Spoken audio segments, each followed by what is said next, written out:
Hello and welcome to an all-new episode of Anime Brain Freeze. We are your samurai hosts. I am John. And I'm CC, and when there's just too much cool anime to watch, we've got you covered. Today we bring the adventure in spades, because we will review the first season of the new adaptation of Yaiba Samurai Legend. And of course, since it's our season finale, we will pick our best anime of the season. But before all of that, there is a couple of leftover shows we have to tackle in the Quick and the Dead. So grab your favorite magic sword, hunt down those 7 legally distinct dragon orbs to unleash your full power, and definitely don't pause the pod. We'll be right back.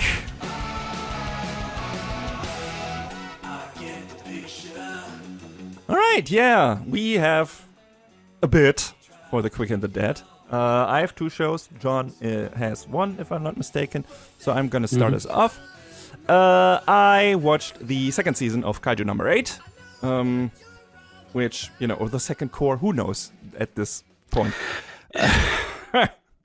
The second set of episodes. I don't even know, I think it was 12. So, yeah, we kind of stopped with the big reveal to everyone that Kafka is Kaiju No. 8. That was revealed to everyone in the defense force, whatever. And he was imprisoned and about to be, taken out, put down by Kikoru's father, no less, because he's like the top dog in the defense force, like he's the commandant, whatever. But then in a fight, Kafka was able to convince Kikoru's father that he is able to control its Kaiju No. 8, or at least willing to control it, trying to work on that. And then they decided, okay, we're going to keep the guy around, under supervision, of course, but he is the best weapon we have against the other kaiju. So we would be stupid not to use it if there's still a human inside of that. And Kiko's father's like, as soon as I smell that he can't control the kaiju inside of him, not anymore, I'm gonna take him down. So that is the status quo at the beginning of the season, and they drop all pretenses in the first episode and put a "We have Godzilla at home" on the screen to attack the city, which was funny. It's like, that's just Godzilla. That's not even remotely. That's just the old school king of kaiju. Like, that made me laugh. But all right, we got a couple of colorful new characters, like for example, Gen Narumi, the captain of the 1st Division of the Defense Force, which we haven't met yet, and he's a messy gamer boy. He's a slob. Oh boy. Yeah, but he's fun. Like, he has like this giant ass sword and knows how to handle it, and he's he always clashes with Kikoru and everything, and they have kind of like a brother sister. Not problematic brother-sister relationship in a way, but about time. Yeah, it's fun. Like when those two are on screen, it's fun, and Kafka's on probation. Like I said, if he loses control, then he will be killed and turned into a weapon for someone else to use, because that's something that was introduced in the previous season. Like kaiju. Most of the kaiju that get taken down, that get killed, are used, or at least the big ones, the numbered ones, get turned into weapons, and then those are used by normal humans. Taking a little bit of a page out of Monster Hunter, huh? Yeah, right. Yeah, pretty much. Yeah, I would not be surprised if the creator of this manga played a lot of Monster Hunter, actually, because it definitely feels like that in more ways than one. So, but yeah, Kikoru's father, director Shinomiya, has like, I think he has the weapons. He has like these gloves, the power glove. It's so bad. It's so bad. Like, he has two of those. I think that's the weapon that was made from Kaiju No. 2. And later in this season, we have Reno, one of our main side characters, who was for a while the only one who knew that Kafka was Kaiju No. 8. He gets like a suit made from Kaiju No. 6, like an ice suit. Like, he gets ice powers, which he has to learn to control, because it's not super easy to learn to control these weapons. It's actually super hard. For Reno, that is actually pretty much the arc in this season for him. Like, he gets the spiffy new suit. And he has we have his dynamic with Iharu, who is worried that he can't catch up to everyone else because everyone gets ahead of him. Like his main rival, Reno, gets like this new suit, and it's like, man, I also want that, and I feel like everyone is getting away from me. Even I was one of the best ones in class and everything. But Reno has the same worry, so he's hellbent on unleashing his full combat potential without any consideration for what that does to his body. Like he suffers several heavy injuries in the test fight against the Hanju. But then there's this moment when Captain Ogata, another new character, is about to pull the plug on him. Iharu carries Reno out of the danger zone and demands that Reno will let Iharu be his support. He's not supposed to do all of this by his own because they're a team, like the whole defense force is a team, so they can take down the Kaiju as a team. It's like, and he says, "You're younger than me, so shut up and rely on me," which is a cool moment. And they take down the Hanju and high five. It's very cool. Really nice bro moment, which this show is full of. And we have a nice scene of Kafka together with Captain Hoshina, which is one of the most badass characters in the show, like the super quick ninja skills with his 2 short swords or whatever.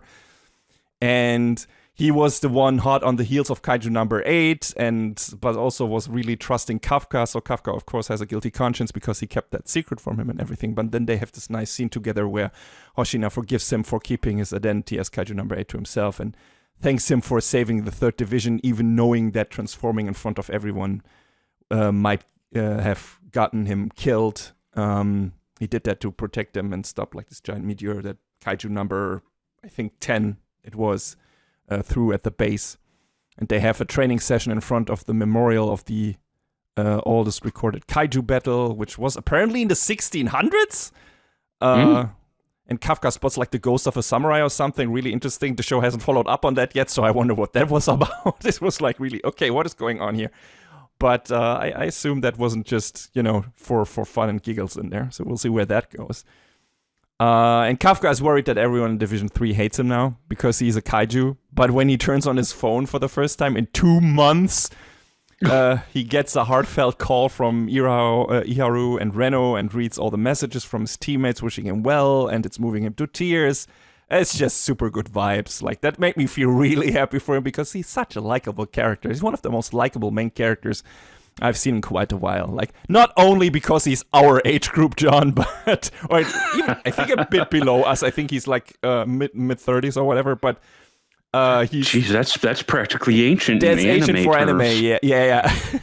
But he's much more relatable, right? So I love this character. I love Kafka, and it's always nice to see him like have getting a good time, even though has gotten through a rough patch or whatever.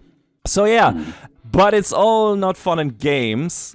The main antagonist, since the beginning, was kind of Kaiju number 9, who appeared and was evolving kind of in front of our eyes, and he seems to be the coordinator. He was apparently responsible for instigating the attack on the base of the 3rd Division in the finale, or almost finale of the first season, and he's still around, and there is there's an attack from him, and that kind of triggers a couple of important moments. Like we see flashbacks of Kikoru and her mom together. She died in a kaiju attack. We know that from the first season. And these flashbacks are, bittersweet because her mom was such a strong woman and force of good in Kikoru's life. And you can see why Kikoru is so driven, because she couldn't fulfill her promise to help and protect her mom by joining the defense force when she was still alive. And now she's hellbent on becoming the best to protect everyone else. And you can also see a much softer version of her dad in those flashbacks before the death of his wife filled him with the undying determination and hatred that is, to exterminate all kaiju. And, Kikoru, the season also puts a lot of spotlight on Kikoru in general, which I liked. Like, she gets Kafka out of his funk in the beginning of the season by reminding him that he has strong comrades that won't be killed so easily, even if he goes berserk, and also that he should believe more in his ability to learn to fully control his power and the kaiju inside of him. And she finally gets the long overdue well done from her dad, which, she was so eager to get in the first season. Like, there was a whole drive besides the stuff with her mom. she has earned that already many times over and deserved to hear it from him much sooner. But it's still very nice to see her face light up and her eyes well up with tears of happiness. Like, she's the best girl in the show. It's no contest. Like, absolutely. No, she's not the quote-unquote main girl, but for me she is. But sadly, right after that heartwarming moment, her dad gets eaten by a severely leveled up version of Kaiju number 9. Oh. Yeah, who is after Kaiju number 2's weapons he uses, and he gets completely absorbed. He might still be in there, but it seems like he is dead now. And Kaiju number 9 is wearing his body. So that sucks. That's definitely is like in the midpoint of the second season. But it's like, woof, okay, Jesus, that Kikoro can't get a fucking break. It's horrible. And yeah, number 9 says it will bring about the age of Kaiju and then kind of fucks off with director Shinomiya's body. We learn that Kafka's transformation is progressing. The more often he transforms into a Kaiju, the higher the chance he eventually won't be able to transform back into a human. So there's like this, should you, what will happen? Will he eventually be taken over? Does he have to be taken down? The same kind of accounts for using the weapons made from Kaiju, because not necessarily, they don't get necessarily taken over by the Kaiju, but it's like saps the user's life force. So if you use a weapon too often, you die from it. It's like, okay, maybe not go overboard, which is also the thing Reno is struggling with, right? And in the beginning, director Shinomiya as well. And I guess Hoshina eventually too, because he gets the best, coolest thing, the coolest suit of them all, the coolest Kaiju weapon, because his battle suit is made from Kaiju number 10. The cool part is, since 10 is the first sentient Kaiju that was turned into a suit, the suit talks. So him and Hoshina constantly bicker and banter during the fight like an old married couple. It's amazing. They have like diametrically opposed fighting styles, so it's not easy for Hoshina to handle Ten's headstrong, always go for the strongest opponent nature. But once he learns to somewhat control him by dunking on him in a certain way, like triggering him hard, they become a goddamn powerhouse that is really fun and awesome to look at. Like, I want a Figma of Hoshina in that suit. It's super cool. It's got a tail and 10's big red eyes on the eye on the chest. Much more of a human kaiju hybrid styled suit than any of the others. It's really nice. It looks damn awesome. And the fight that it first like gets showcased in is also amazing. And of course, Mina, Kafka's I don't know, bride to be, but the girl he's pining for is also in the season. She takes out a couple of kaiju with a giant ass railgun. Why not? Like, this show, when the show goes big, it goes super big, so it's very fun. Kikoro is inheriting her mom's number 4 battle suit, which gives her the ability to fly, which is also awesome. And then by the end of the season, like after the halfway point, there's like this tease of, weird new kaiju appear, but they immediately disappear once they're like captured on camera or whatever. What's up with that? And then by the end of the season, the teased kaiju 11 to 15 appear in front of everyone. So everyone gets their one-on-one shonen battles with their designated opponents, because number 9's plan was it to split all the strong fighters up with the first wave, and then kill them with its new squad of numbered kaiju. So he sends in a bunch of normal kaiju and then the numbered ones to separate everyone and take them out in one-on-one battles. And the new numbered kaiju are designed specifically to counter the abilities of the respective defense force members. 9 did its homework. And yeah, I think the season ends with an awesome fight of Kikura against 15, which is especially fucked up because 15 uses a human form that looks like a dark mirror version of Kikuru. And then Kafka also intervenes in that, and I think the season ends when he unleashes his kaiju form. So yeah, there's more to come, but the season was awesome. I don't know if it was as good as season 1. There was a bit more downtime, I feel like, and training stuff, right? Than outright. I mean, there was a very pivotal moment with Kikuro's father getting killed, but aside from that, there's more like training arc and character building and everything, which I don't mind. I liked it a lot. So yeah, I am looking forward to more of this. it's just, pushing all the right buttons for me. It's what I want out of a shown battle show.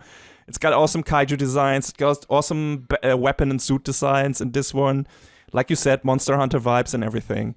And I love the main character or the main set of characters. Like all the dialogue between those characters is so fun and a lot of good vibes and everything. So yeah, love that show. It's great. So looking forward to the 3rd season whenever that is coming around. Nice. Yes, John, what did you have to talk about? I want to talk briefly about cultural exchange with a game center girl. Mm-hmm. Started watching this thinking, this is nice and cute. And, it is boy meets girl. They bond over video games. Girl speaks English, right? Yeah, yes, girl speaks fluent English. Boy kind of, sort of is trying to learn how. And I'm like, oh, this is, kind of a sweet story. And then I stopped for a second and I was like, wait a minute. How old are these characters again? The main character, Renji, is 18. Uh-huh. Lily is 13 years old. Ooh, okay. So I kind of was like, all right, okay. And I kind of stepped away from it after that. Okay. I think this is a cute show. I think this age gap is kind of dumb. I don't think it needed to be written like this. Yeah, I don't get it. Like, they could have easily, made him, I don't know, 16, 15 or whatever. Or made her, 15 or 16, yeah. Yeah, or aged her up, right? Or something like that. Because it gets weird because his sister is friends with Lily.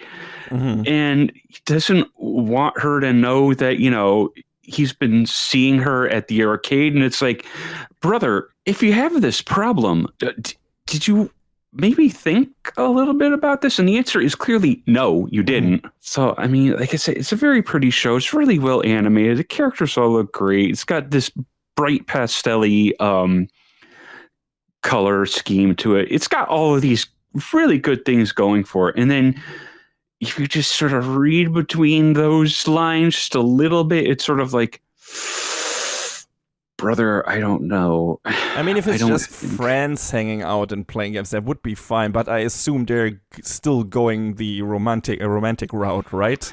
With the theme. It felt like that's what they were trying to do. And I think I got out on the 3rd or 4th episode, and I was like, okay, all right. I mean, apparently the story is still going anyway, so it's not a complete adaptation. I mean, at least it looks nice, like you said. And if you, the audience...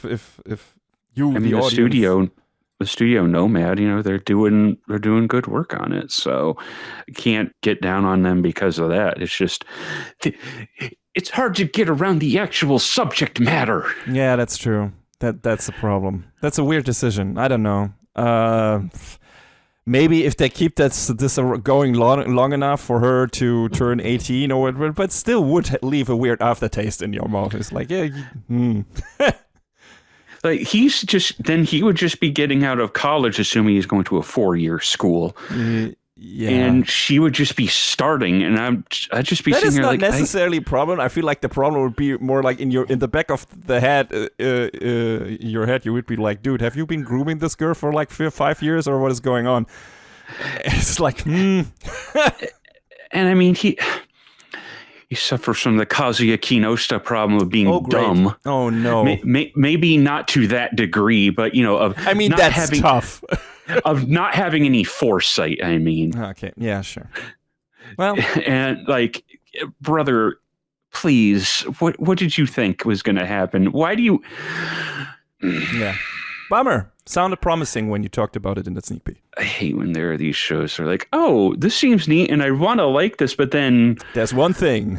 There's that one thing. Oh, and, maybe it's just me and other people are enjoying it and I hope they enjoy it. So that's basically the long and short of that. So, and you had one more for us? Yeah, I had of another second season. I was watching the second season or the second core, whatever, of Dandadan season 2. It's definitely second core-ish because the first one just ended right in the middle of a new arc, and it just stopped, and it didn't even, acted like this was like a season finale or whatever. It just stopped because it's a manga adaptation. And we just got acquainted with a new character, Gigi, the old childhood friend of Momo, the main girl, and him, and her first love, the first boy she fell in love with. So automatically a rival for Okarun, our main male character. And so they investigate this haunted house, and this is right where season 2 picks up right with that, where that left off, and this leads to the gang having to deal with a cult that sacrifices people to a giant serpent god. And as you do. And Gigi fuses with a spirit called Evil Eye and delivers some righteous kung fu soccer on said serpent god that turns out to be just a giant sandworm. The problem is he also has a grudge against all humans, so he and Okarun have an epic clash. And Gigi also definitely giving Urien from Street Fighter vibes in his getup as Evil Eye. And all of this culminates in a chase to stop an erupting volcano and a giant battle royale, and that's only the first 4 episodes of this season. This show is so insane, and I love it. It's crazy.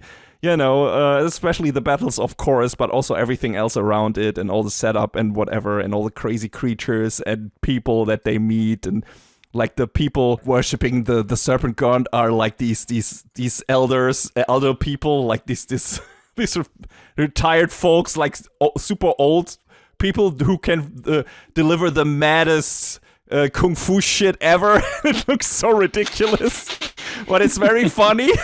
It's definitely a riff on old people in remote villages and everything. So it's just, this show is so fucking funny, and also incredibly well animated. Science Saru is just holy shit, bringing their absolute A game. All the battles, like I said, look insane. Although most of these in the second core don't have the puzzle elements. A couple of fights in season 1 had. One of them has a bit, I guess.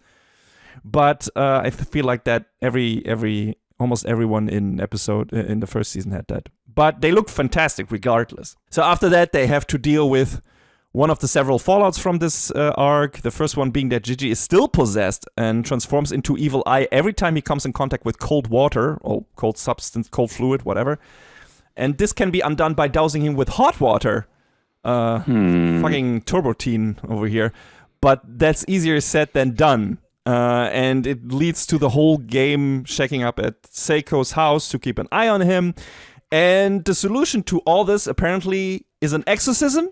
But of course, since this is done, not an ordinary run-of-the-mill exorcism, but what else? A power metal concert exorcism. Which is fucking awesome, John, and I showed you that clip. The best part is that the band has no spiritual power whatsoever. They just rock so hard their music reaches into the spirit worlds. And I feel like that's, considering, the music that they show in that scene, that is appropriate. It's metal as hell. Apparently they got Marty Friedman, the former lead guitarist of Megadeth, to co-write and perform that song for the recording. And the lead singer for the English dub version of that song is Mark Hudson from Dragon Force. That's dedication. That's so cool. That's so awesome. When I found that, I was like, yo. They went the extra mile for this shit. And I love it. Eventually, though, Seiko decides, who's the grandmother of Momo, incredibly hot grandmother, is still super young for some reason, just has gray hair, but everything else looks like she's in her 30s or whatever. Seiko decides to add Evil Eye to the family because Gigi begs her not to erase him from existence, because Evil Eye's backstory is pretty tragic, and Gigi is the only one who sees him because they saw that because they fused together and everything, so he empathizes with him. But after a while, they realize it might be impossible for Gigi to keep Evil Eye fully in check, so that becomes a problem and pretty much dominates the rest of this season in one way or another. But it's not all battles and, oh god, what we gonna do, whatever. There's also the romance stuff still happening in the background between Okarun and Momo, which was one of my favorite parts of the first season because it's one of my more liked versions of this, where it's not a will they, won't they, but it's a very much like how will they, like when will they, because it's so clear that these two are meant for each other, and it's very nice to see them like take this road slowly, and there's a lot of obstacles to overcome, but you definitely get the feeling these two are meant for each other, and they will end up together. You're very sure of that. The show makes that pretty clear, and all of their scenes are cute together. All the scenes together are very cute, but there's a lot of funny shit also happening in that regard. One of my favorite scenes from this season is when Momo's besties, her two best female friends, drag Okarun to a maid cafe Momo just started a part-time job at, just to tease her, because that's the kind of friendship they're having. It's very mean, but also very funny, and poor Okarun just doesn't know how to handle it. It's incredible. We also get a great montage backed by soft piano music without dialogue of Momo getting more and more bored and annoyed with her job, which is a mood. It's very funny and also relatable. And then when her shift finally ends, even though she asked him not to wait for her, Okarun comes to pick her up and they hold hands for the first time on the way home. It's very sweet. I love it. It's so great together. And we get an unusual training arc since they introduce the concept of Turbo Granny, the creature that possessed Okarun's body and stole his dick and his balls and whatever. That her power, or his power in that regard, is rhythm-based. So there's a musical component to it, which is cool. And to improve Okarun's skill in that regard, Turbo Granny makes, who is now residing in the body of this good luck cat statue, whatever, and hangs around with the gang. Don't think too hard about it. She makes him and Ira, one of the other main side characters, fight a ghost orchestra, which is awesome. Like, the focus on music in the season in general, I really loved. It was really great, and the soundtrack of the show is amazing, of course. But, also have that be the theme, and also, the recurring theme and everything, and the fights being styled in that way, and so on. That is really nice. But that particular fight also looks really cool because pretty much everything is black and white or grayscale except a couple of highlights like the clothing on the musicians or Okarun's and Ira's hair. It's a really neat visual aesthetic and I liked it a lot. And of course we now have the rivalry between Ira and Momo over Okarun's affection now on the one side, and the rivalry between Okarun and Gigi over Momo's affection on the other side. None of this has come to a real head yet, but it's of course a catalyst for a couple of things, even though we know Okarun and Momo are a pretty safe bet and meant for each other, like I said. And the last couple of episodes has the gang fighting a space kaiju to get Okarun's last ball back. We also get another mainstay added to the core cast, or at least assume he's gonna be, Kinta Sakata, who is an even bigger sci-fi nerd than Okarun, and whose vivid imagination is able to turn Seiko's house into a mech, naturally. That fight is visually arresting and awesome and funny. I loved it. And it's just, we have something like that in the show. We're gonna start a review in a couple of minutes, but I feel like this looked even a bit more special. And it's really great. It's like one of the best kaiju fights I've ever seen, and goddamn, this show looks fucking awesome. And then, in the very last episode, in the very last scene, it turns out that kaiju was piloted by a hot alien lady, who wakes up and immediately steals Okarun's first kiss from Momo, and that is literally how the season ends. Good times, and what a dramatic cliffhanger, everyone. So wow, I loved it. So that's gonna be a problem in the next season, and I don't even know when that's coming. But I'm on the edge of my seat. I need to see it. I'm so looking forward to it. This is definitely one of my favorite shows in recent time. I love every second of every episode. It's funny, it's creative, it's incredibly wild, the shit the show throws at you. And I cannot recommend to everyone to watch this hard enough. Like it's strongly enough. It's an amazing show. It's fantastic. It's got the heart. It's got the humor. It's got the action in spades. It's got the looks. It looks amazing. It's just a fantastic show. Like down to down, everything that was promised to me in regards to this being the hype is delivered. I just love it. So yeah, with that being said, I think we're done with the Quick and the Dead, and we're gonna move over to our last review from summer season 2025.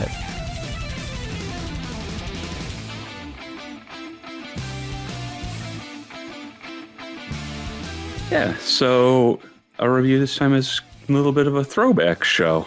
It's Shin Samurai Den Yaiba. Also known as Yaiba Samurai Legend, I guess? Yes. At least this incarnation of it? Yes, this is a retelling of an old show from the 90s. We touched on a little bit from the sneak peek, authored by one Gosho Aoyama of Detective Conan fame. Both are based on a manga, right? Yes. I apparently misspoke when talking about the old adaptation, though, because that one was not technically complete. It went through the story arc that started at the tail end of this adaptation. Interesting, but there's still more coming after that? Yes, there's like 4 more story arcs after that appear to be a lot shorter in terms of how many manga chapters they have. Interesting. There was a shorter one that, from the looks of from what I read, they kind of interspersed through a couple of episodes early on. So I guess they can sort of gloss over that later if they do intend to make this a complete adaptation. Which, yeah, maybe they're also just gonna adapt only the arc that was just started at the end of this season again and then stop. Who knows? We'll see. But it would feel like kind of futile to do that. Like if you don't adapt the whole thing, then why do a remake of this? Like, unless the old show was shitty. I haven't seen it, but I assume it wasn't. I mean, it had enough traction for it to come back. Yeah. 30-something years later. Yeah. What's this show about? It's about the following. Deep in a tropical jungle, young Yaiba Kurogane diligently practices swordsmanship alongside his father Kenjuro, completely unaware of the modern world. However, one day the two end up in a container on its way to Japan. There they encounter Kenjuro's old rival, Raizo Mine, and his daughter Sayaka. Out of other options, Yaiba agrees to a deal with the Mine household. If he beats the strongest student in their dojo, he will be welcome to stay. Using his distinctive skills and extraordinary strength, Yaiba earns his place. Wanting to fight more powerful enemies, Yaiba follows Sayaka to school, where he quickly loses to Takeshi Onimaru and acknowledges him as his new rival. With Onimaru inheriting the sword of his bloodline and obtaining demonic powers, Yaiba must train to become even stronger and beat him for good. Thank you to our friends MAL Rewrite for that summary. As usual. And yeah, this is a new adaptation by the crew that at this point needs no introduction, Wit Studio. Yeah. The other big thing besides Spy Family this season, although that's a co-pro with Cloverworks, if I'm not mistaken. Yeah, they've been working alongside Cloverworks on that since the beginning, I think. Yeah, this is entirely their thing. And what's it? Is it their? Nah, it's not their first big shonen action show since Attack on Titan. They had Ranking of Kings, which kind of goes into this direction, I would say, because this is like you said, it's a throwback thing, like considering the material is 30 years old at this point. 30-ish. I forget when exactly the manga started, but I could look that up real quick while you speak. Yes, so it definitely, that kind of is evident from the get-go. First, in terms of style, like the show got very cool cartoony designs, old Dragon Ball or Ranma-esque, very bright color palette. It's really nice to look at. Of course, it's a wit, right? So They know what they're doing, and it's very creepy. But also just in terms of inherent designs, and if you've seen Detective Conan, you know what the character designs are like, because that's, yeah, there is obviously a direct line between the two, and you can see it very clearly. Yes, they also drop a reference somewhere in the show about Detective Conan. I don't know if you picked up on that, because I don't know if you ever watched that show. It was really subtle, but I looked back at it after. I was like, oh, okay, all right. Yeah. I don't know if you want to give that away, or for people who watch that as well find that out. But yeah, it's fun. It's very like one character mentions something, and you're like, oh, wait a minute. I know that from that other show. That thing that I know, I clapped when I saw it. Yeah, pretty much. So I wonder if that was also in the old show, because I don't know if he did Detective Conan before Yaiba or after it. Oh, okay. I'm finding here that the Yaiba manga ran from 88 to 93, and the old adaptation was 93 to 94. Yeah. Detective Conan has been running for approximately 200 years. The manga for Detective Conan started in 94 and is still running to this day. Yeah. Case closed, as the show was localized as, started running in 1996. What do you mean? So that's a follow.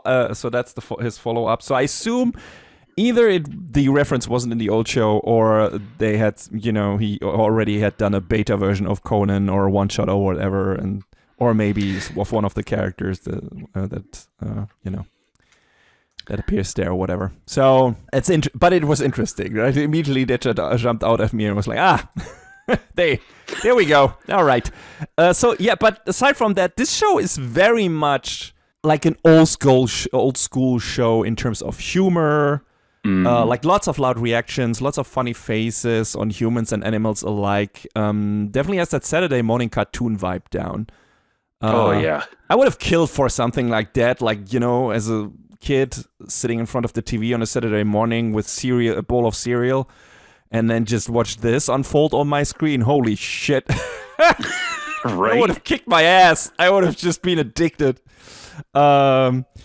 And it kind of reminds me a bit of the Mappa's Ushi Tora remake, which I reviewed on our show, although this one being geared to a much younger audience, I feel like. Yeah, a little bit. It's a very light show in terms of character development, in terms of, like I said, humor, in terms of story. There's not that much story in this show.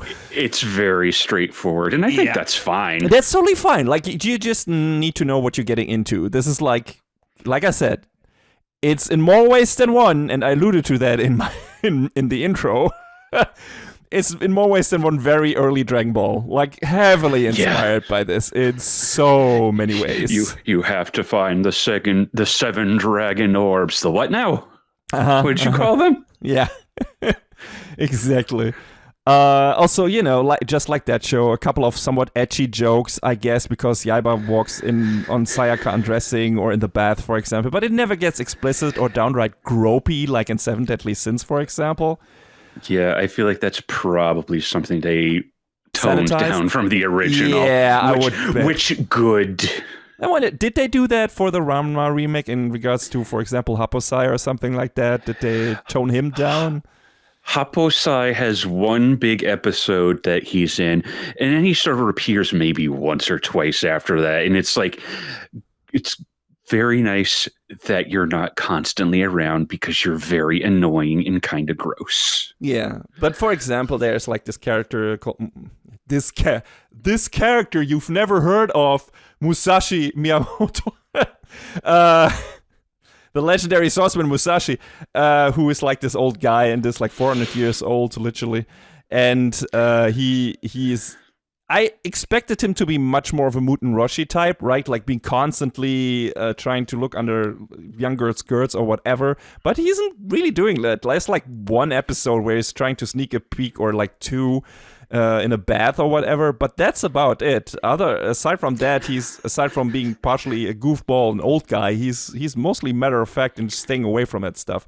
And like you said, I mean, he does cause trouble for Yaiba in a later episode where he's like, you need to climb over the wall and see what they're doing. It's training. It's stealth training. It's training to see what's going on in the women's bath. And then Yaiba gets found out very quickly. And then, oops.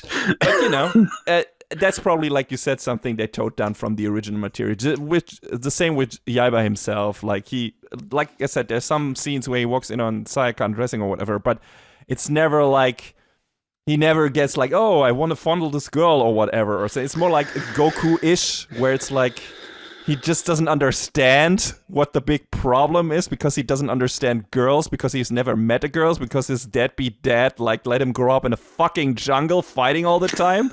Only taught him the bare minimum aside from fighting against giant gorillas. That's. But I mean that. We learned that Yaiba has, some like animal affinity though, and he's got, some animal friends that join him. So thankfully join him, like Kagetora, who's a tiger, and Shonosuke, who is a vulture, I guess. Vulture, probably? A buzzard, or something like that. Who is unironically the MVP of the fucking show. Let's not kid ourselves. Like Shonosuke is like the guy. Like he pulls the. He like saves the day so many fucking times. He's like a beast in battle in terms of versatility and everything. He saves the gang's ass in a trial later on the show, and things become really harrowing for a while, and I got really upset. And man, his animal friends, like Yaiba's animal friends, are great. And they're more in the fights than I expected them to be. I just expected them to be mascot characters and be like, hey, they're here, and then maybe occasionally for the funny bits. But no, especially Shonosuke is like in a lot of the fights, because that is a very strong bird that can carry a lot of people on his back. Oh my god, Shonosuke was voiced by Ryo Horikawa in the 93 adaptation. He's literally Vegeta. That's amazing. Yeah, I mean, he's more mild-mannered than Vegeta, I would say, and he's, more friends with the main character, but he is on the same power level, definitely. Yeah, absolutely. Yeah. That fits. That's funny. No, I might want to go back and watch some clips of the 93 version just to hear him. Yeah, doing bird his voice. Yeah. And then overdub these sounds with parts of Dragon Ball, like use them on clips. And Vegeta opens his mouth.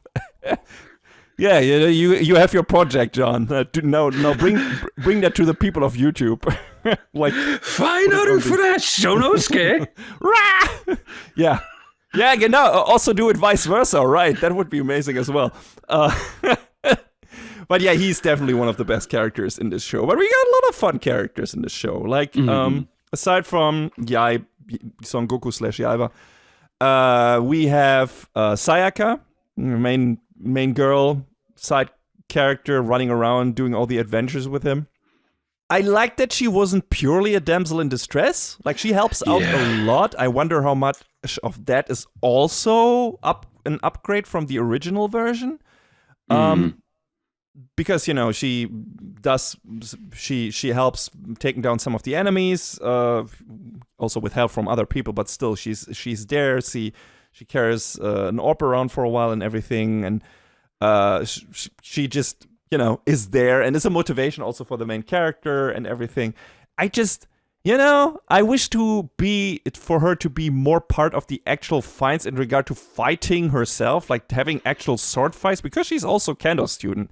So you just have that lying there that can also wield the sword, and then the show doesn't really do anything with it. There's like one scene where she actually has a sword fight with another character who appears, and that's kind of it. I feel like that is a missed opportunity, but that's not the fault of the show. That's the fault of the source material, where it's like, why? I mean, different time. Like 30 years ago, I guess, strong female side protagonist not as wanted maybe as now, but I feel like, hey, why would you introduce her as being also, she could have just been the daughter, but no, she also studies the sword. So why not have her actually be more part of the fights against especially the lower minions, and there are a lot in this show. Like, we haven't even talked about like much of the main twist of this after like the first couple of episodes,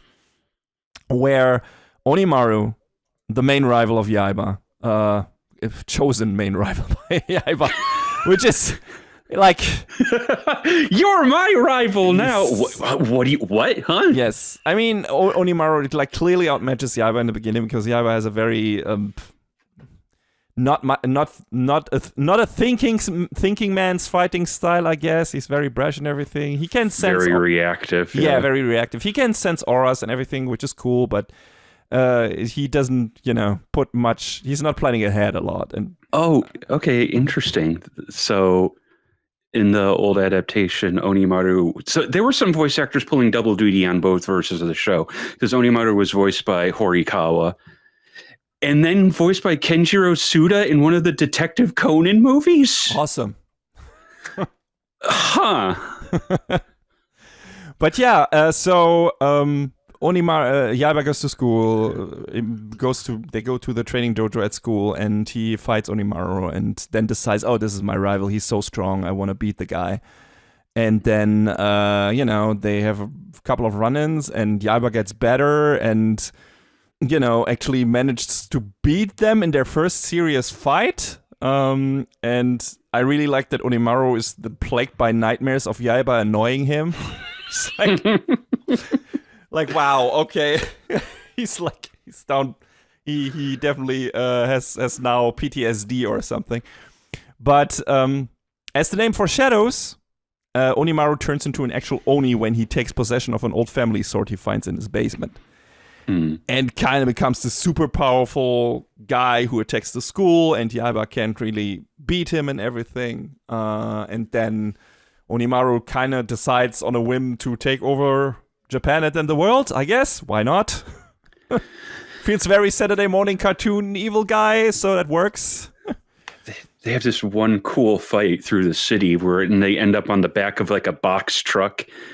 And Yaiba knocks him off, and he's like, "Yeah, I got you," and then gets his head smashed into a traffic sign. It's a very dynamic, awesome fight with just this ridiculous resolution. It's like, okay, you got what you deserved, kid. Yeah, but he still beat him in that fight, and Yeah, but he's such a little shit. Yes, yes. He's a little dumbass. Like, and he has the best shit-eating grin.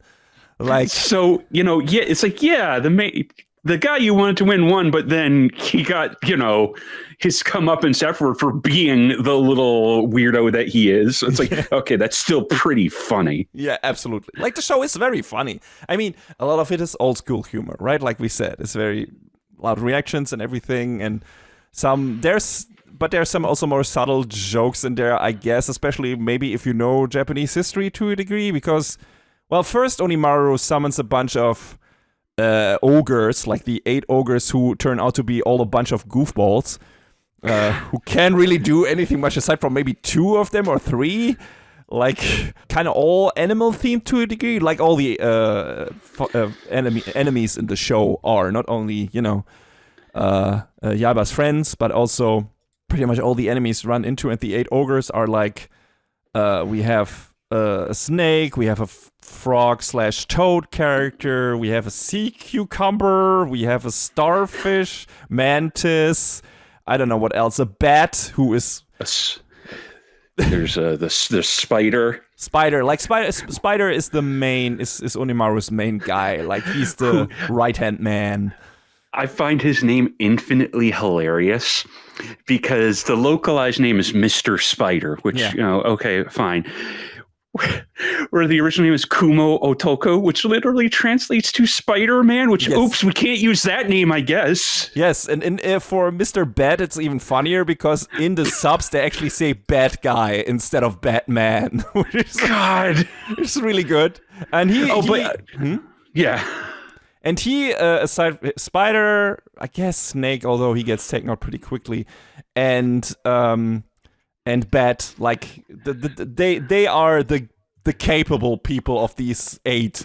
Like they know what they're doing, especially Bat, I would say. Like he's a force to be reckoned with. for a while there and sports glorious English catchphrases.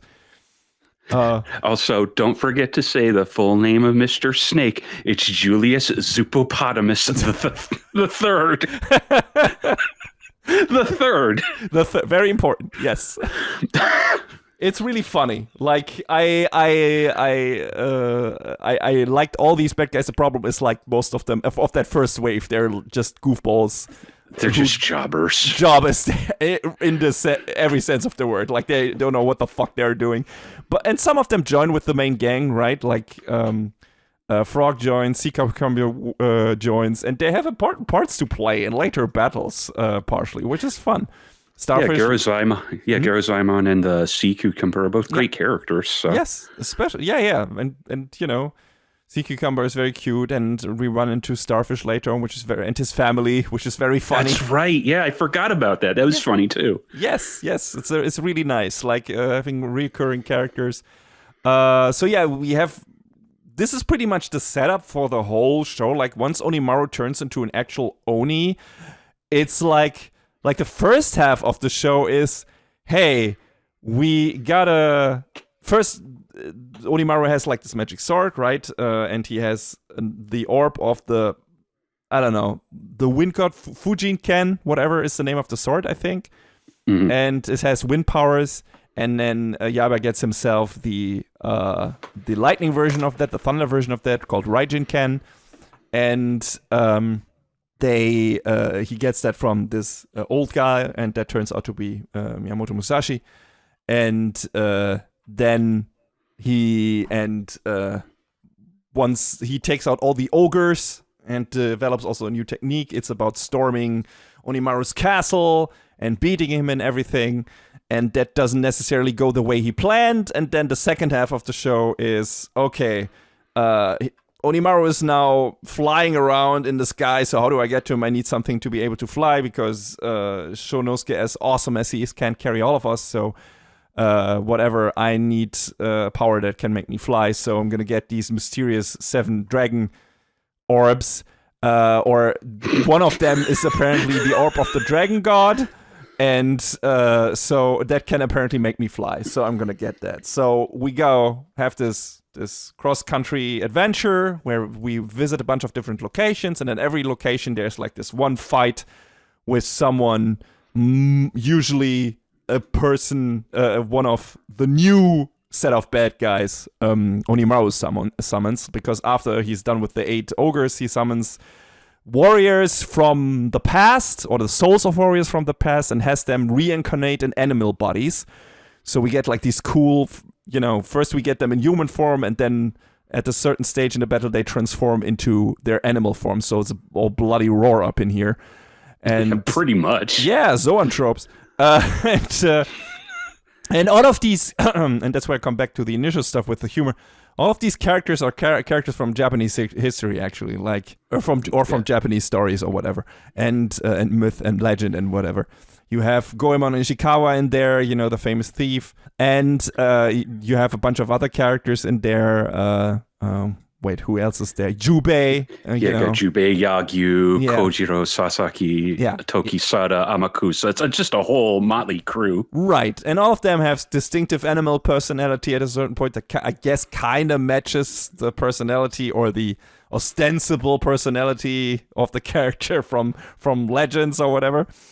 So that's fun. Like, there's a lot of fun, probably a lot of in-jokes that flew over our heads, but that are probably fun for the Japanese audience. And it's sort of like, oh, I know these names from other anime and from playing other games. So, you know, you can at least go in knowing, like, oh, I know this is a historical figure, and you can kind of run with that. Absolutely. And I mean, you know, we have had a bunch of other shows who did stuff like that. For example, Zenkoku Basara was all about that. So put your guns on, man. Yeah, especially Date Masamune is not in this, but still, it's fun, right? And I feel the show does a pretty good job at keeping the fights varied due to all the different animal creatures. Like after the halfway point, there's like an awesome battle in at sea and then in the sky and everything, and it's all very like different. Also added to that each orb Yaiba collects has a different power. One has fire powers, one has water powers.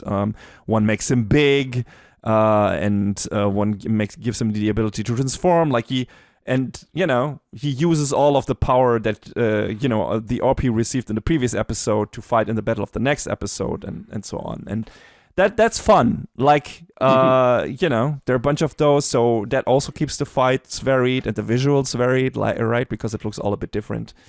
And, the fights have to go a certain way, and there are some enemies that fight more directly, and some of them that fight more stealthily and use backhanded methods and everything. And Yaiba has to find a way around that, think his way out of certain things and everything, which is not necessarily his forte, but sometimes other characters help him. So, and he's a spunky little kid, so he always tries to find a way out of this. And yeah, it's just a lot of fun things going on. And I wasn't even done with our main cast of characters. Aside from Musashi, who joins and becomes one of the big mainstays, we also have Kojiro, one of his old rivals. That was his name, right? Yeah. Yeah, who has the sword who gets revived as a kind of zombie by Onimaru, or Spider rather.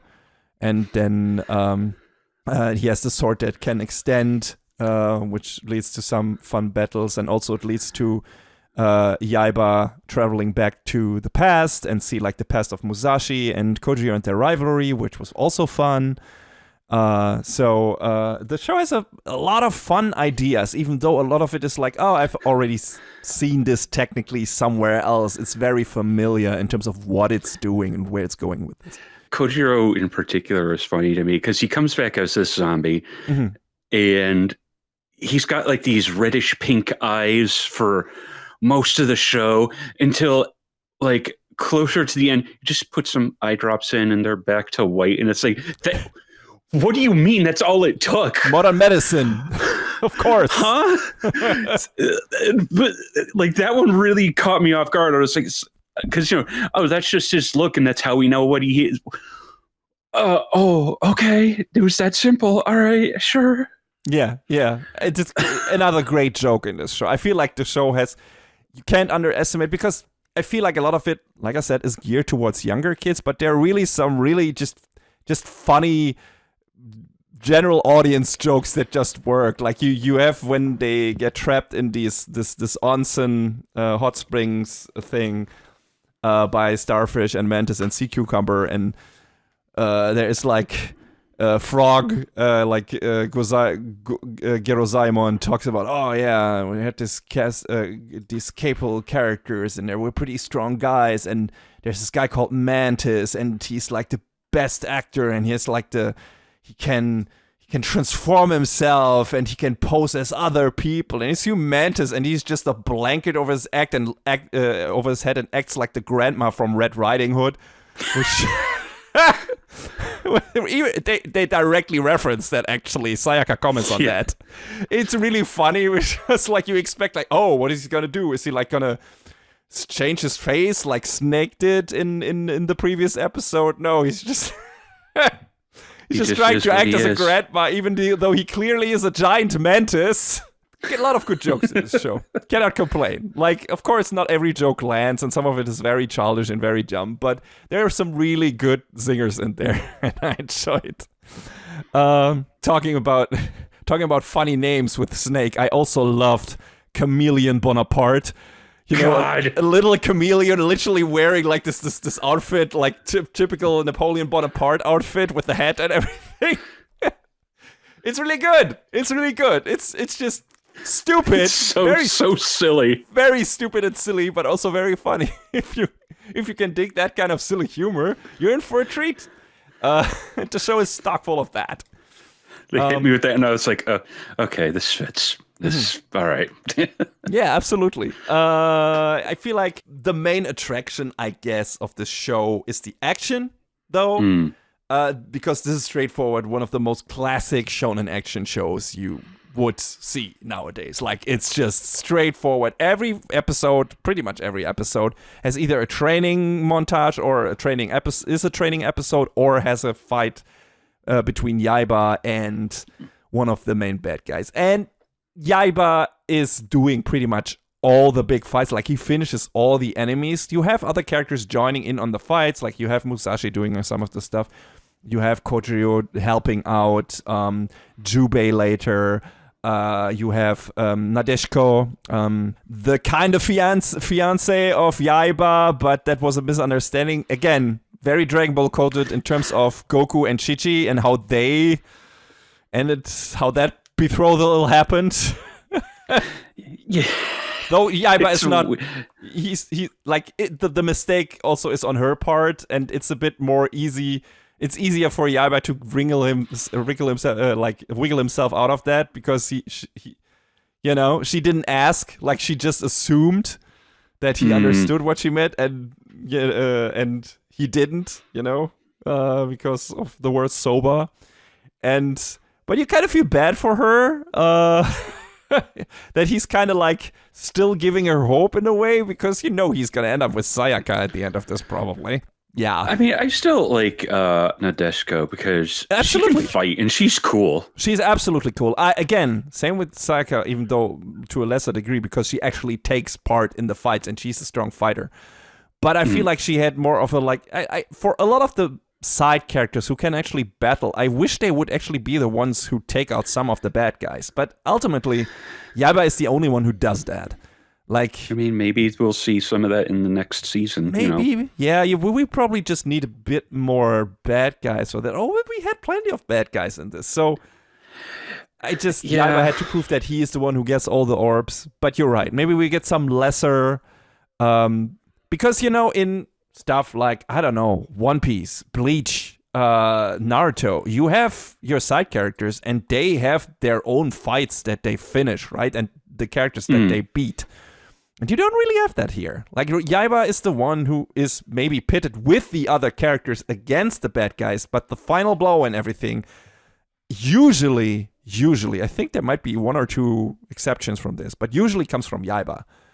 And it's like, it's okay, it's totally fine, but I would have liked to have, more for the other characters, maybe some personal fights in there. But like you said, maybe that's gonna happen in the next season. Who knows? It's still fun of having them there, right? Even though it's not all of them all the time. Like, the cast changes a bit here and there. And at least they're always helping out. But again, the main player is Yaiba, but he's also the main character, so that makes sense. But yeah, it's fun. Some of the bad guys are even familiar to Musashi because, he's been around for so long and knows some of them or whatever. So that works. And yeah, like you said, Nadeshiko is cool, and she also joins the Orb Hunt and whatever. And there's this awesome moment where Yaiba transforms into a raft. All right. Nadeshiko is so happy that she can ride him. It's like, okay, Jesus. All right, girl is down bad. But yeah, fun times. I mean, I expected there to be more of a rivalry between Sayaka and her, but it doesn't really get played up that much. Maybe because there's no time for it, but it feels a little unspoken. But it's kind of there. A little bit. Yeah. The show doesn't really deal with that much because there are battles to fight, and it's like, it's also not like this like the romance, quote unquote, between Sayaka and Yaiba gets any real spotlight. There are these moments where they talk about it technically, or it's like there's an important moment in the show where Yaiba is like, "Hey Sayaka, you're actually in love with me," and it completely flusters her and whatever. And I think someone else is saying that to her too, right? And you understand that she clearly likes him, maybe even more, for several reasons. But that's kind of the extent of it. Maybe that also there will be more of that in the second season, because there is like this obvious hint at that she's going to be put in peril in the second season due to a specific thing that happens. We'll talk about this later in the spoiler section, but I hope it's not going to be a fucking Nezuko situation from Demon Slayer. Hey, Sayaka at least gets to talk, so that's nice. Yeah. A lot, actually. Like, she is an important character. Sayaka has agency, Nezuko does not. Yes, Sayaka is an actual character. So, it's more than I can say of fucking Nezuko. I like that girl, but goddamn, did Demon Slayer do her dirty in several ways? I mean, maybe she'll have actual stuff to do in the Infinity Castle, but not so far, John. I've seen that movie, the first one. Are you serious? I told you that. Like, she is not in that fucking in that first movie. Not for like 10 seconds. Oh, you'll find out when the TV version rolls around or whatever. So, I'm interested to hear your reaction to that. Now that you say that, I don't know, but I feel like I have ideas, and that's. Mm-hmm. Yeah, we'll see. I mean, I always expected there to be something with her, that she's gonna be the damsel in that, because we know what the main goal of the main bad guy is, but so far she's not really part of that fight. So that's so lame. Yeah, it's absolutely weird. But I expected worse. I didn't expect better from this, considering how she was treated in the previous show. I hoped for it to be better for a minute there, because there was like this moment at the end of the previous season where she actually gets to be in the sun and whatever. And I thought, oh, now she can start, and she started talking finally, and said, oh, okay, now she's gonna become an actual character. And then we go right back to her not being in the show at all. And I'm like, okay, all right, fuck you too, Demon Slayer. I still like the show, and I like that movie because it's visually arresting, but just saying, that's just one of the biggest betrayals in anime history. But yeah, back to this show. Okay. Thanks, Gotoge. Mm-hmm. But yeah, back to this show. The action is awesome because Wit is just delivering a visual feast in terms of battle choreography. There's so much shit happening. Like, you get a first glimpse of that in the OP, where so much shit is happening. They even do a second version of this for the second half, where the cast changes a bit, and the goal of the cast changes a bit, what they have to do, and same song, but the visuals get adjusted and everything. The final version of the OP even does the thing John hates, where it does the actual sound effects over the OP. I despise that so much. I laughed when that happened, because John is gonna hate this. Just let the song rock, man. I mean, you had that for 23 episodes, to be fair. I know. I don't care. But yeah, so you get just a showcase of what all the crazy shit that is going to happen in the battles in the OP. And sometimes the OPs look better than the show itself. Not so in this case. Even the second OP even has some parts in it that kind of look worse than the actual fights in the show, because it gets a bit framey. I don't know why that is. It just jumped out at me in the second version of that OP, where it's like you see all the resurrected bad guys one quickly after another, and some of them feel like weirdly half animated still frames and something like that. So that was weird.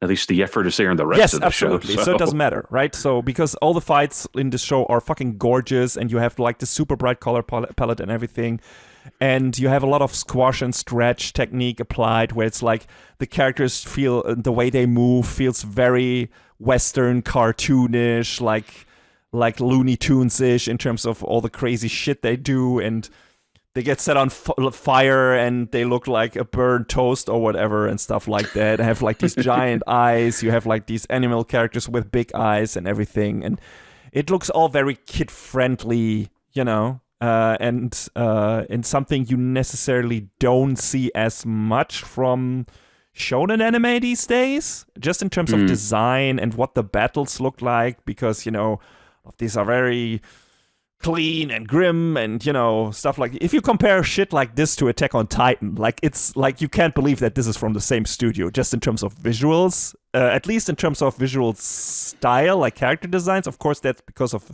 the source material being different, But also the color palette and the animation of the characters and everything, it looks so different. I feel like the only commonality you have between these two shows are the amazing tracking shots, because there's several of those in Yaiba as well, where you just follow the character, especially Yaiba, either if he's like sitting on Shonosuke and riding through the sky, or if he's surfing like a wave in the amazing water battle I talked about earlier, or if he's just running across trucks or whatever, and on a busy road or whatever. There are a bunch of those in this show, and it feels like, oh yeah, this feels like a witch show in that regard, because I've seen this kind of awesome shit in Attack on Titan before, from this perspective. And the camera is very active, it shifts around a lot, it circles a lot around the characters, and especially when Onimaru and Yaiba clash, all their fights are awesome. Like the first fight when they're still like both in human form, and then you have their clash at the top of Onimaru's castle, which is also amazing. And they both, Onimaru is in his Oni form, and at this point Yaiba also, can technically transform into a version of the Thunder God, I guess, whatever. It looks like fucking Sonic the Hedgehog on steroids. Yeah, a little bit of super energy. Yeah, supersonic energy. Definitely. Live and learn. So yeah, that's open your heart. How many more song names am I supposed to throw out here? But yeah, it's. I am all of me. Yeah. Wait, where's that from? It was Shadow the Hedgehog. Ah, right. Okay, I've never played that, but I intend to, because they recently put out the remaster for that. I guess, or a part of that, new missions. Play the version that. Oh no, you're thinking of Sonic Generations. Yes, Generations. Mm-hmm. Yeah, Shadow the Hedgehog. Play the version with the patch. We only have to get 3 endings to get the true ending instead of all 14 endings. Mm-hmm. Yeah. Not gonna do that. But yeah, so the fights are awesome, and then we have at the tail end of the show, we have another awesome multi-stage fight where everyone unleashes their full power and everything, and it's awesome. So yeah. It's just, if you're like, okay, is the show gonna be for me? That heavily depends on how much you like shonen action shows, especially if the action is kind of most of what the show is, and not much else. Like I said, there are fun characters in there. There are a lot of fun jokes in there, and it looks very pretty. But if you want to go for this, you need to love action, and I do. John also does, and the show delivers that in spades. But if you're like, hey, I also want serious character development and some deep story or whatever, and some super dramatic turns, you're looking in the wrong place. Kind of in the wrong place, because this is a very old school show, even more so than the Ushio and Tora remake, because it's more geared towards younger kids. There's not much blood in the show. There's a bit of it, but it's usually very light. The stakes are technically high, because Onimaru wants to take over the world, but the fights don't necessarily feel like it. A lot of them are goof-fest because the enemies are so goofy, and they look awesome, like I said, but it's not necessarily like, oh my god, it's everything right. Oh my god, everything rights on this, and Yaiba winning this. So, it doesn't necessarily feel like it. Considering the scale has changed at the end of the season, maybe that will have a different feeling. Yeah. Sure. We'll see. Yeah, let's talk about that, because that's something that happens at the very end of the show, and that, let's say we're doing spoilers. I mean, we spoiled a bit here and there, but we try to stay vague. But to talk about this, I guess we have to go into full spoilers. So if you don't want to know anything more about the show and want to check it out for yourself, please do that. John, where can people watch it? It is on Netflix. I think that's pretty much exclusively where it is. Let me double check myself. Okay, it's apparently on Hulu as well, but I don't know about you. I watched it on Netflix. There's a dub now too. I did not watch any of the dub. Usually I like to try and check that out to see how the English voice acting is, but might go and look at it later. But yeah, okay, yeah, check it out on Netflix if you are so inclined. Right before I go into spoilers, there's we talked about this being probably updated from the original. There were like some things where it was obvious, where, characters have smartphones now, and that was obviously not in the old show. I think another character, one of the characters, probably Sayaka, mentions the faux version of Instagram that also wasn't in the show. She also mentions that people stream all the time now to Musashi when he asks her to tape something from TV. So these gotta be all new jokes. Yeah, I mean the first ending sequence is just a series of Instagram pictures. Yeah. So. Yeah. So which is very fun. I also like the second one that focuses on the Oni minions that are having a hard time. It's just that one is awesome because it's just one big musical number. Yeah. I really like the EDs of this show. They're very fun. There's this one episode with a guy called Kerokichi, who's like this kappa, and he has a PlayStation 5 in the show. I wonder what he had in the manga and the old adaption. Oh, considering the time, it probably would have been an NES or Super Nintendo. Yeah, probably a Famicom or Super Famicom. Yeah. So, but I wonder. I didn't think to look this up, but it was like, oh, okay, he's holding up a PS5. So, wonder what it is in the old version. maybe a Genesis. It could be, a good old Mega Drive. Yeah. So, yeah, we'll see. This is maybe he had a PC engine. that would have been cool too. But yeah, so they definitely did some trying to adapt it to more modern version, which other shows have done as well. I feel it's doing that pretty successfully. Like it doesn't feel as intrusive as some other shows have tried to do it. Yeah, it doesn't feel as intrusive, and it also doesn't feel like it's running into the problem where it's like, okay, characters have smartphones now, so why don't they just call that person at that moment, to help out or whatever. But, like I said, the show is focusing on Yaiba being the problem solver anyway. Yeah, that was my problem with the banana fish adaptation. Yeah, so banana fish had some problems with that. Not as egregious as problems it had recently, but that was thanks to Amazon. Hey, yo, love AI slop dubs. Mm-hmm. Fantastic. But yeah, so spoilers ahead. In the final stretch of the episodes, first of all, the show does a thing where it pretends to kill off side characters one by one.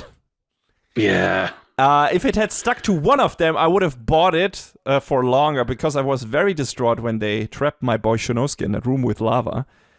Oh, that one was brutal. Mean. When it was just him, I was like, oh my god, did they kill him? You don't see it. You don't see them burning him alive, but I also don't expect that from a kids show. So I was like, oh my god, did they actually? Because they really take the time for like Yaiba to be like more in everything. And it's like, fuck. But then one by one, the other characters also fall to their death or whatever. It's like, they're not gonna kill the entire cast in this kind of show. No, yeah. When they started doing that, I was like, Yeah. So there was. I mean, I'm happy everyone survived, but it's like it created some nice tension in the moment. But yes, but it was like as soon as they like got rid of like Gerozaimon and some of the other characters, like, okay, all right, I know what you're doing here. But it was still fun, even though you know where it was going and it was all the tests and everything. So I really like that. I like that in the fight, Yaiba gets to use like the whole set of his dragon orb powers, whatever, that kept the fight really varied. Like I always like when I let's put it a different way. I hate it when characters gain new abilities and then they use them exactly once, and never use them again. And I was afraid the show would be doing that because that was kind of the thing where it's like, oh, okay. Yaiba gets a new orb, uses it in the next episode, and then gets a new one, and he uses that in the next episode. And then, and I was like, oh god, will this be, once he gets the dragon orb, he is not going to use any of them? No. The final battle of the season against Onimaru, he uses all of them, and it's amazing. Like, it's cool. Like, that's all I wanted from that fight. Like, him just unleashing all of his full potential. Like, it eventually wears him out, but it was great. And then we get a last-minute final boss reveal, which gave me Naruto flashbacks, because that show did that as well with the same fucking bad guy. You're right. I didn't even think. Yes, last minute Kaguya from the moon, coming down with her spaceship with all her bunny lackeys, and she apparently has a grudge, centuries long beef with the dragon god, and since Yaiba holds that power now, she's intent on taking him down. Like she's Itano circusing the shit out of Yaiba in one scene, which looked amazing. Yeah. But yeah, so kind of, I guess the fight between Yaiba and Onimaru is on hold for now, because Onimaru is I'm gonna take out that wench first, and because she's standing between me and my goal for world domination. So apparently it's gonna be in the next season, the full-blown war between Kaguya and Onimaru, and Yaiba is gonna be in the middle of it. First he has to get his stamina up, but that's probably gonna be the next season. So that was a surprise. I didn't see that coming. It's like, oh, okay.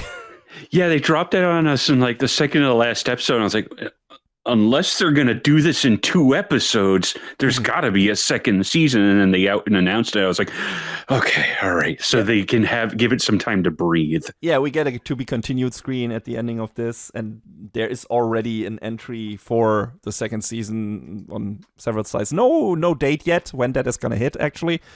But it's happening. So I'm always glad when that is the case, because I never know with WIT if they want to do that or whatever. So, and I don't know if they're working on the second season, but I assume they are.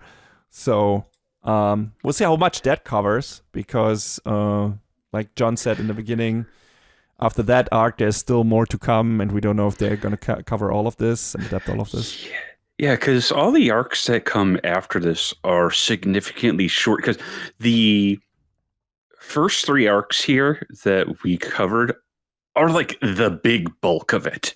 And then there's just like other shorter stories after that, I guess. Mm-hmm. I mean, there still has to be the resolution between Yaiba and Onimaru, because that's still going to be brewing in the back.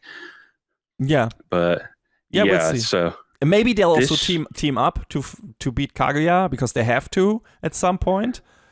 Like probably that would make sense. Put their rivalry on the side, right? Because like I can't beat her alone, you can't beat her alone, so we have to team up, and they begrudgingly like become allies. That would be a take. That would be something that could happen.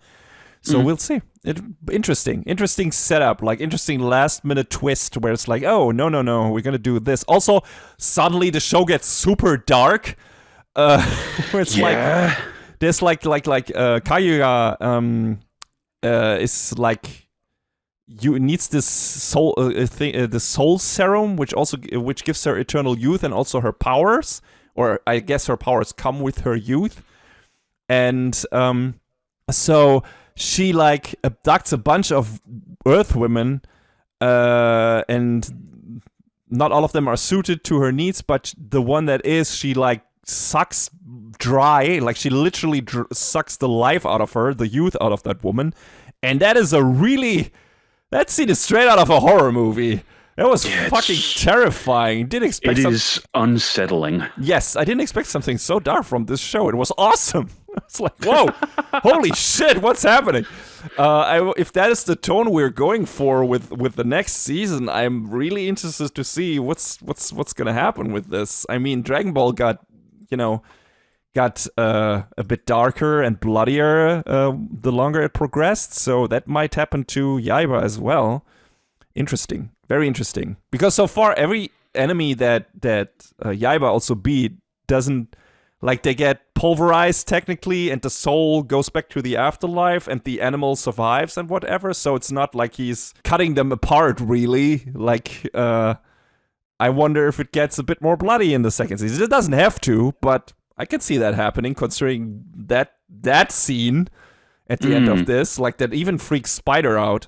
So we got a space vampire woman on our hands.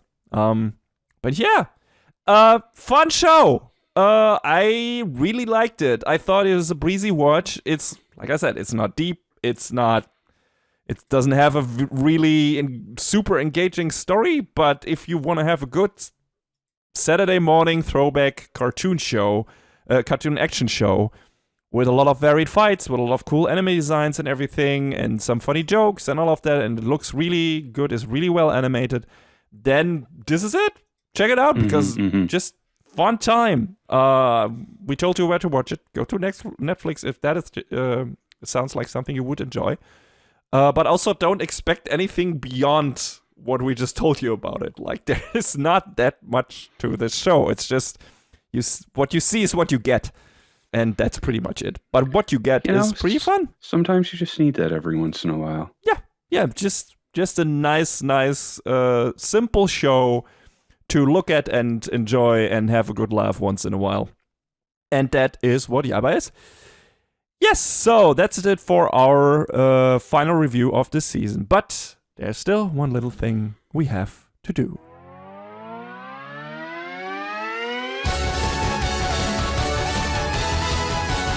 Best of the season. So yeah, best of the season. I think we have the most reviewed shows we've had in quite a while.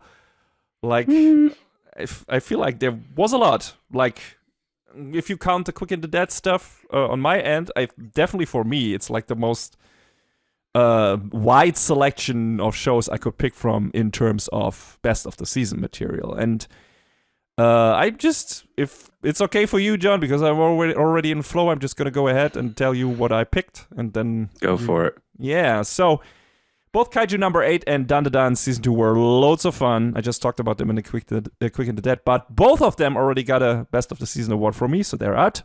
They don't have to get it, and we had a lot of other strong contenders, so I'm just like, okay, that's it's great. That takes a load off my shoulders that they are not serious contenders in that regard, because they already got their dues. So Sakamoto Days, Yaiba, and The Summer That Hikaru Died were also good, or very good, but I'm pretty sure they haven't, or they maybe haven't delivered their best yet, and also there are other more seasons coming, so they got another chance. So I'm like, hey, sure, this could be like, it could be Yaiba the next season that comes out, depending on how that battle goes, or it could be a new season of Yakamoto Days, or I said in my review of The Summer That Hikaru Died that I'm waiting for the other shoe to drop, where it's like, okay, I'm still waiting for the show to actually tell me what it's really about, or where it wants to go, and that hasn't happened yet, so I'm definitely waiting for that. So that leaves me with two main contenders this season, Anne Shirley and Takopi Original Sin. And I loved Anne Shirley, I really did, but I also think the second third of that show was not as captivating as the other two, and it really rushed through its material. Nitpicks, yes, but they're there.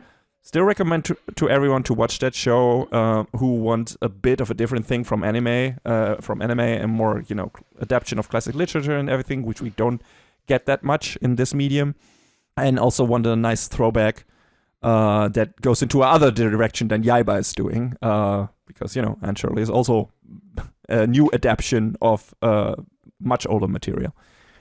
So, it was good, but I'm going to give it to Takopi's Original Sin, because that show took me on a wild, dark, and insane ride that I didn't see coming.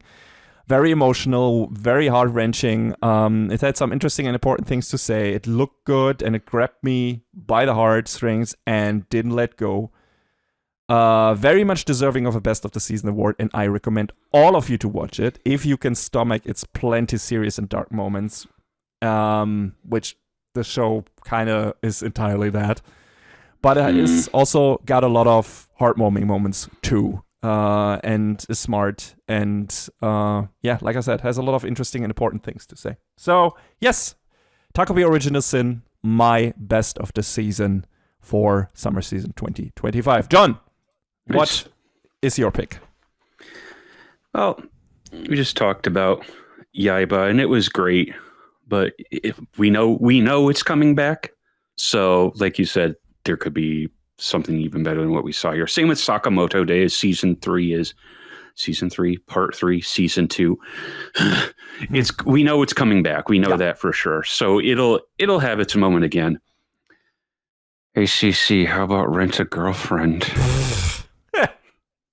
It's not even in the running. It's out. I would have been surprised if it was. Like if you said, well, I like parts of this season. It's like, what?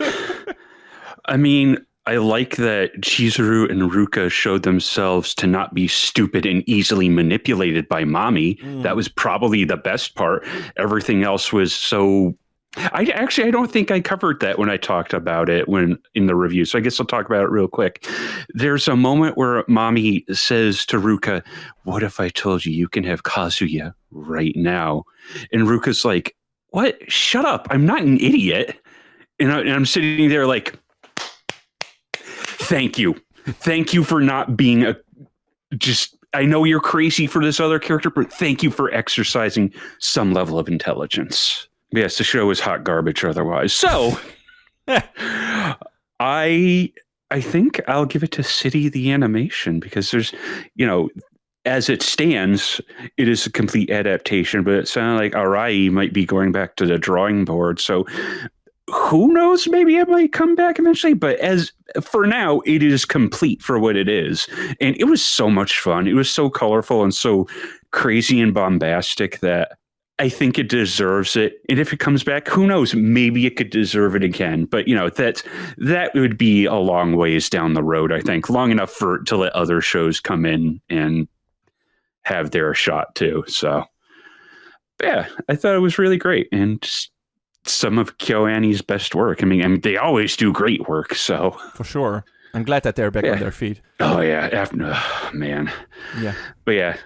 Definitely, I always look forward to when I see their name attached to a show. So, and this was no exception. Cool. So, yeah, check out both these shows, and if you can, or a lot of the other shows, not Rent a Girlfriend, but a lot of the other shows that we talked about in our episodes this season, because there were a lot of good to great ones. Depending on what you like in your anime. But yeah, with this, we are done for this season and for the year 2025. 2026 will be a special year for us as it marks the 10-year anniversary of our little show.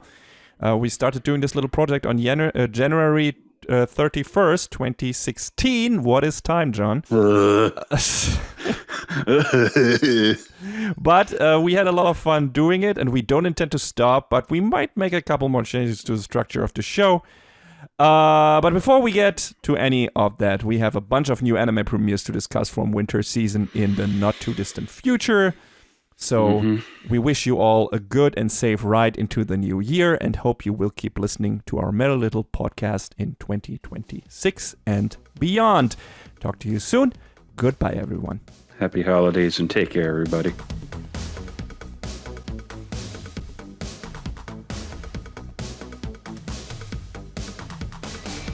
And that is a wrap on the 175th episode of Anime Brain Freeze. All the music in our podcast is from the Double Dragon Neon soundtrack by the amazing Jake Kaufman. Please go to virt.bandcamp.com and check out his awesome work. Find us where all the podcasts live, but also check out animebrainfreeze.com for our review index and more. Please leave us a review and rating on Apple Podcasts, Spotify, or your podcast app of choice if you can. Follow us on the socials or send an email to animebrainfreeze@gmail.com. We would love to read your feedback. Thanks for tuning in. We hope you had a good time, and please join us again on our next episode. Macht's gut. So long, everyone.